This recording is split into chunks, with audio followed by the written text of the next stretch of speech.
எல்லாரும் நல்லா இருக்கீங்களா?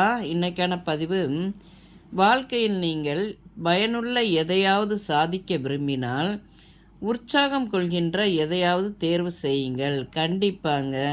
உங்களுக்கு மனசுக்கு எது உற்சாகத்தை தருதுன்னு பாருங்க. அத நம்ம வாழ்க்கையில ஏதாவது ஒண்ணு சாதிக்கணும். நம்ம மனுஷனா பிறந்தா ஏதோ பிறந்தோம், வளர்ந்தோம்லாம் வாழ முடியாது. நம்ம அந்த உலகத்தில பிறந்துறது அதான் வாழ்க்கையே ஒரு முறை தான். அதில நம்ம ஏதாவது ஒரு சாதிக்கிற மாரி ஒரு விஷயங்கள நம்ம பண்ணணும் பார்த்துக்கோங்க. அது எது பண்ணா நமக்கு மனசுக்கு உற்சாகம் தருதோ, அத நம்ம செய்து சாதனை பண்ணணும் பார்த்துக்கோங்க. பொதுவா வாழ்க்கையில் வெற்றி அடைய வேண்டுமா? எப்பயுமே உற்சாகமா இருங்கள். மகிழ்ச்சியா இருங் இருங்க. பயனுள்ளதே மகிழ்ச்சியா நம்ம மனசு ரொம்ப மகிழ்ச்சியா இருக்கணும்னு நம்ம நெனச்சோன்னா, எதையாவது பயனுள்ளத செய்து கொண்டே இருக்கணும் பார்த்துக்கோங்க.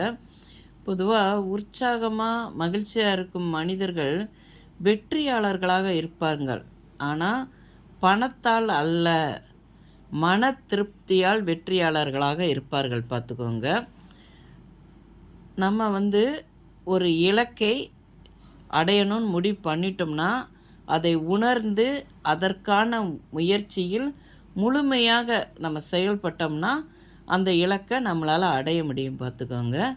எப்பயுமே வாழ்க்கையில் எது நடந்தாலும் இதுவும் கடந்து போகுங்கிறது மாதிரி போயிட்டு நம்ம செய்கிற விஷயங்களை உற்சாகமாக, சந்தோஷமாக, மகிழ்ச்சியாக 3மே ஒன்று தான் செய்யணுங்க. எனக்கு பாருங்கள், நான் நைட்டு தாங்க வீடியோ எடுத்து நான் அப்லோட் பண்ணுவேன். எனக்கு இது பிடிச்சிருக்கு. நான் என் வாழ்க்கையில் நடந்த விஷயங்கள், ஏதாவது ஒன்று கேட்குற விஷயங்கள், நிறையா புக்கில் எழுதி வைப்பேன்ல, அதெல்லாம் வச்சு தான் இந்த இந்த ஷார்ட்ஸ் நான் போட்டுட்ருக்கேன். இது உங்களுக்கெல்லாம் பிடிச்சிருந்தா கண்டிப்பாக எனக்கு ஆதரவு கொடுங்க. இது பார்வதி வீட்டு சமையலுக்கு ஆதரவு கொடுங்க. ஓம் சாய்ராம்.